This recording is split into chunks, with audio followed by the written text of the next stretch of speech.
This video is my weekly training roundup for the week of December 13th through December 18th. In it, I'm going to show you some highlights from each of the workouts that I performed. I didn't get any footage from my leg workout on Tuesday, so this is going to be my workouts from Monday, Wednesday, Friday, and Saturday. Hopefully you find some of the voiceover useful and informative. Let's get into it. This is day one of week one, getting back into training after a deload. I started out with 4 sets of 4 repetitions on the rings turned out dip. This went pretty well. In the past, I've gotten up to 5 or 6 repetitions on this exercise, but I didn't want to push it. So the rings turned out dip really focused on getting the rings turned out at the end of each repetition. Makes it a lot harder than the regular ring dip, and it helps solidify that ring turned out support position. Next up, I performed 3 sets of 5 repetitions of the rings turned out push-up. This is a great exercise, one of my favorite chest exercises, and very convenient,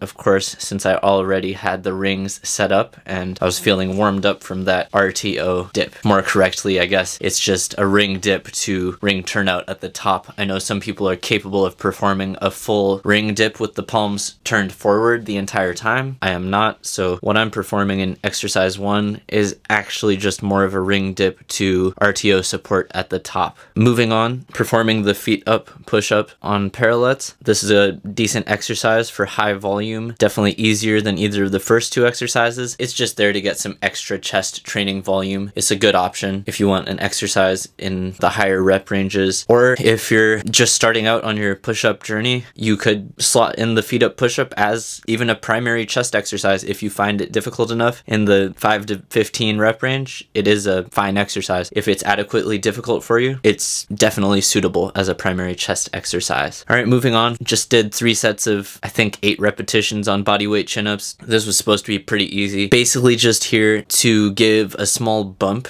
in the weekly back and bicep training volume. Not a lot of bicep stimulus going on here. Mostly just a back exercise and a warm-up. Moving on, we got the band-assisted advanced tuck planche. It's been a little while since I've been diligently training the planche progressions, and this felt really hard, so I didn't want to push it. I'll probably just stick to the advanced tuck with band assist, maybe remove band assist for a little while, and then transition to the straddle with band assist, and maybe one day I'll get that straddle without assist. Next up, front lever variations. I did 2 sets of the full lay, which I was pretty happy with. I've been practicing the straddle with shoes on a lot, and the shoes are basically just like little ankle weights, so with the shoes off, I was able to get a pretty decent full lay. I don't know if it was fully spot on. Maybe there's a little bit of a hip hike there. It's a decent full lay. I was happy with it. Did 2 sets of that, and then afterwards just did the half lay for time. I think in my average training, I'm probably going to use a lot of half lays and straddles for longer durations of time just to accrue volume and just test out the full lay every once in a while. I'm basically thinking of this fundamentally as a volume accumulation block, really focusing on just getting that good quality volume in on the easier variations such as the half lay and the straddle, maybe even the advanced tuck for the much longer sets of 20 to 30 seconds, and then when the time comes, hopefully I'll have a cleaner looking full lay without the hip hike. That's the ultimate goal. Moving on, just the banded tricep pushdown and the banded face pull. Banded tricep pushdown,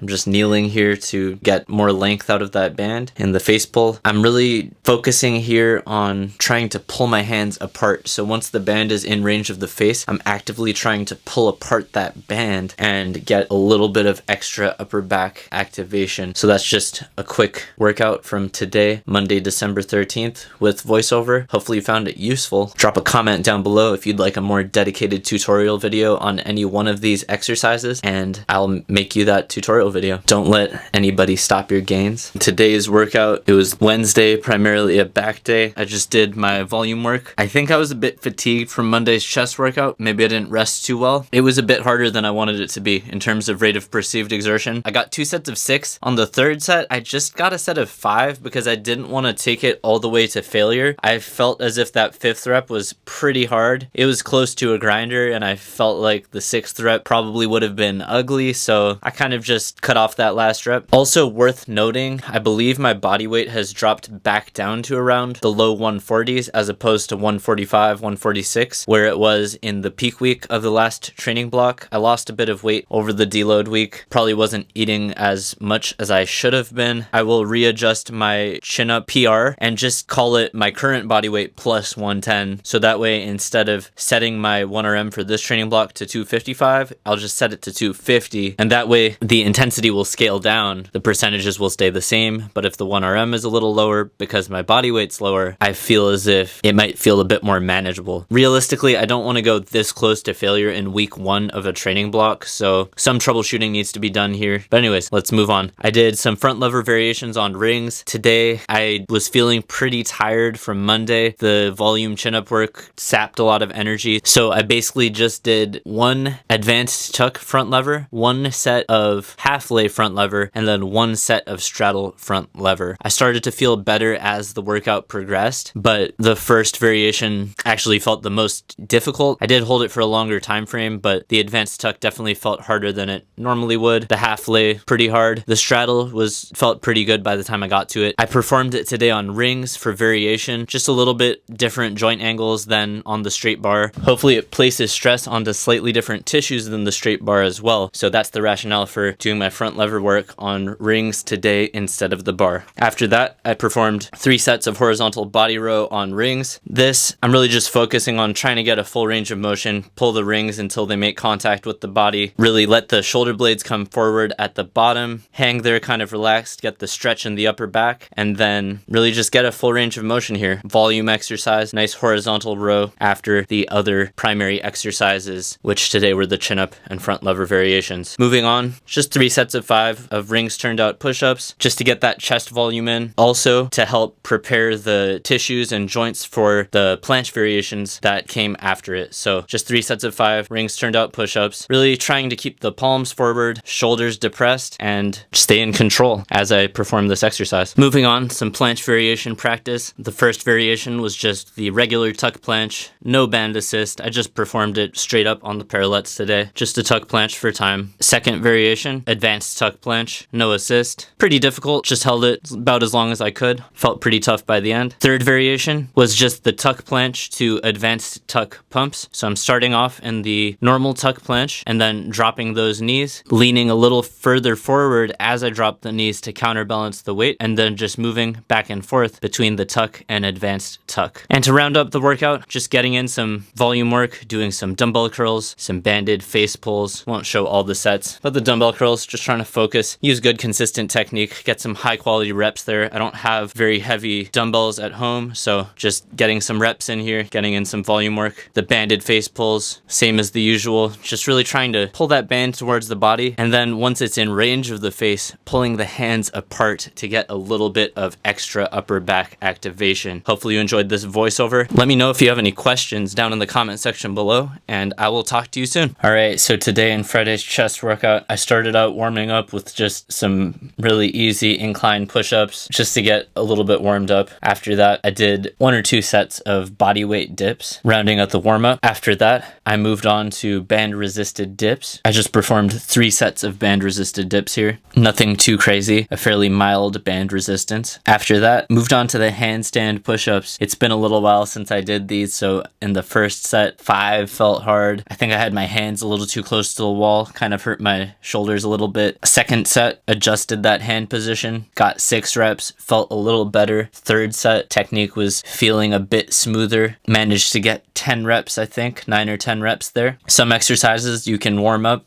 Handstand push-ups, you just kind of gotta be warmed up and kind of groove that technique in, because there's not really an easier version. I suppose I could have done pike push-ups, but it still doesn't really prepare you for the feeling of having all of your weight on your hands. Actually, it's been a few months since I did handstand push-ups. It wasn't even in my previous training routine for the previous 8 weeks. So if I had to guess, I'd say it's been about 10 weeks since I've done any handstand push-ups. Happy that I was still able to get a set of 10 there once I had kind of gotten that technique down. Hopefully next week I'll get even more reps there because that technique will be slightly more practiced, slightly more ingrained. Next up, I moved on to the rings turned out push-up. These felt really good today, despite the fact that each of my sets looked like a grinder towards the end. They felt really good. No joint pain or anything. Very comfortable. I was very happy with how they went. I felt pretty locked in on these. I've been doing them 3 times a week now. I think they're a great exercise in the kind of medium to low rep range for most people. If they're too easy for you, then consider a more difficult variation. Maybe try the rings turned out dip, the full version, not the version where you basically perform a ring dip to ring turnout support, but there is a version of the rings turned out dip where you actually keep your palms forward throughout the entire duration of the movement. I have not yet unlocked this exercise. Too difficult for me now, but maybe one day in the future I will unlock that exercise.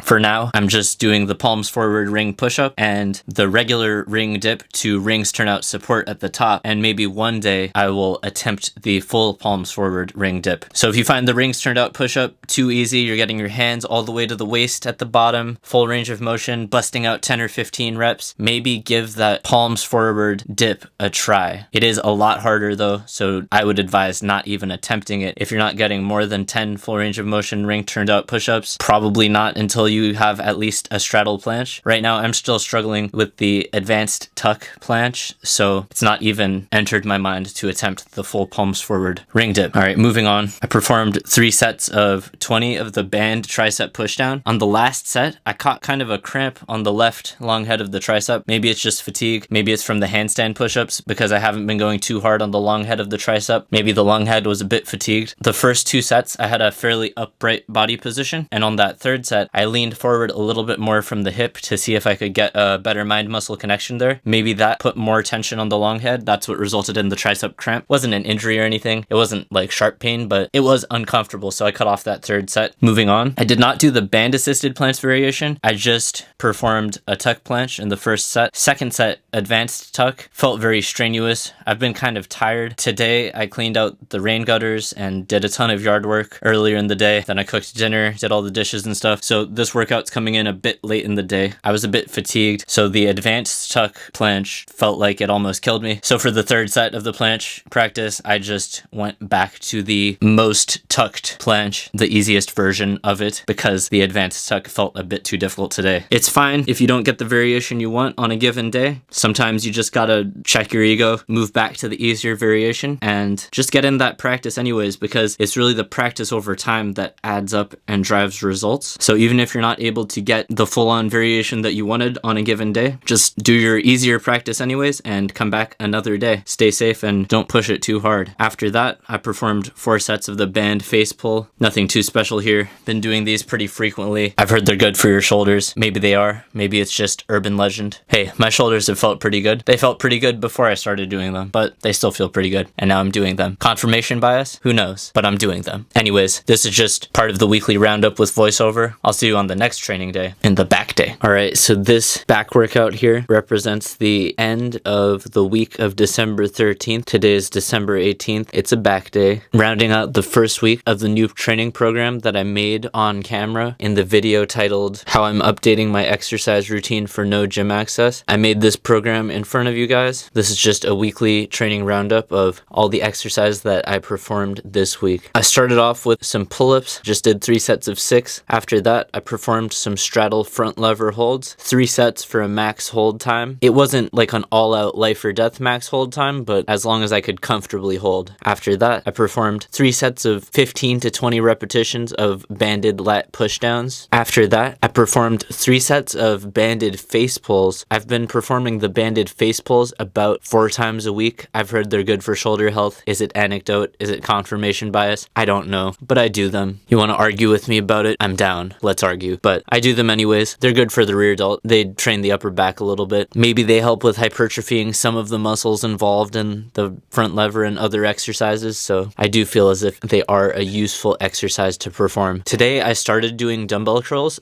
but I actually did dumbbell curls 2 other times this week. I actually found a new way of doing band resisted curls that I really like. I'll take a full loop band, loop the band around one foot, and then fold up the band until it creates a handle of comfortable thickness in the hand, and then I'll essentially perform curls with that. By folding up the band, it not only creates a handle straddle, but it also makes the band a custom length for yourself given your height and how much tension that you want to put. Obviously, the more you shorten the band, the more tension you can get onto that band. I really enjoyed doing this banded curl variation. I liked it more than the dumbbell curl. I talked in the program design video segment about how the primary exercises are pretty much set. They're there for a reason, because if they're your primary exercises in a training routine, they're very likely tied to a training goal or desired outcome. Of course, if your joints aren't feeling it that day or you just feel bad, perform a different exercise. But if possible, stick to the primary exercises. They are there in the plan for a reason, as long as you feel good. You can switch around the isolation movements and the accessory movements. If you find something that you stumble upon that just happens to feel really good that day, go ahead and switch it out. Today I did that. Instead of dumbbell curls, I just performed multiple sets of this band resisted curl. I really enjoyed it today. Last night, I only slept about 4 or 5 hours. I felt terrible all day today. I was expecting this to be a pretty crappy workout, but I actually did hit a few PRs. I was able to perform the straddle front lever from the bottom up. Historically, I've always had to lower down from the upside down deadlift position, which is typically considered easier. Any front lever variation, straddle or above, I've always had to get in that upside down deadlift position, take in a big breath and lower. But today I performed my final 2 sets of straddle front lever holds, pulling myself up from the bottom of the range of motion. So that's definitely some forward progress there. I consider that a win. That's a PR. So even though I underslept and I felt bad and fatigued, the workout actually ended up pretty good, better than I expected. Honestly, I think it's more important to get adequate sleep the day following a workout, because that determines how well you will adapt to that day's workout. Undersleeping before a workout can affect your performance negatively, but it's less likely to affect your adaptation than missing sleep after a workout. Missing sleep after a workout is more likely to mess up your ability to adapt to said training stimulus from the workout. I'm not telling you guys to go out and miss sleep, but just realize that it's a little bit less bad to miss sleep going into a workout than it is after a workout. If you miss sleep after a workout, it's a bit more of a waste, because it kind of dampens your body's ability to adapt to the said training stimulus that you're trying to use to drive adaptations, and then you won't really be driving the adaptations that you want to see. Anyways, hopefully some of this information was useful to you. Hopefully you enjoyed this week's weekly training roundup from the week of December 13th to December 18th. Instead of uploading one video of my workouts every day, I'm going to just start making this weekly training roundup video instead. It saves me a lot of time on editing, so I can focus on making other types of content. Let me know down in the comment section below what type of commentary you'd like to see in next week's weekly training roundup, which is actually this week. I will see you in the next video. Have a good day, and don't let anybody stop your gains.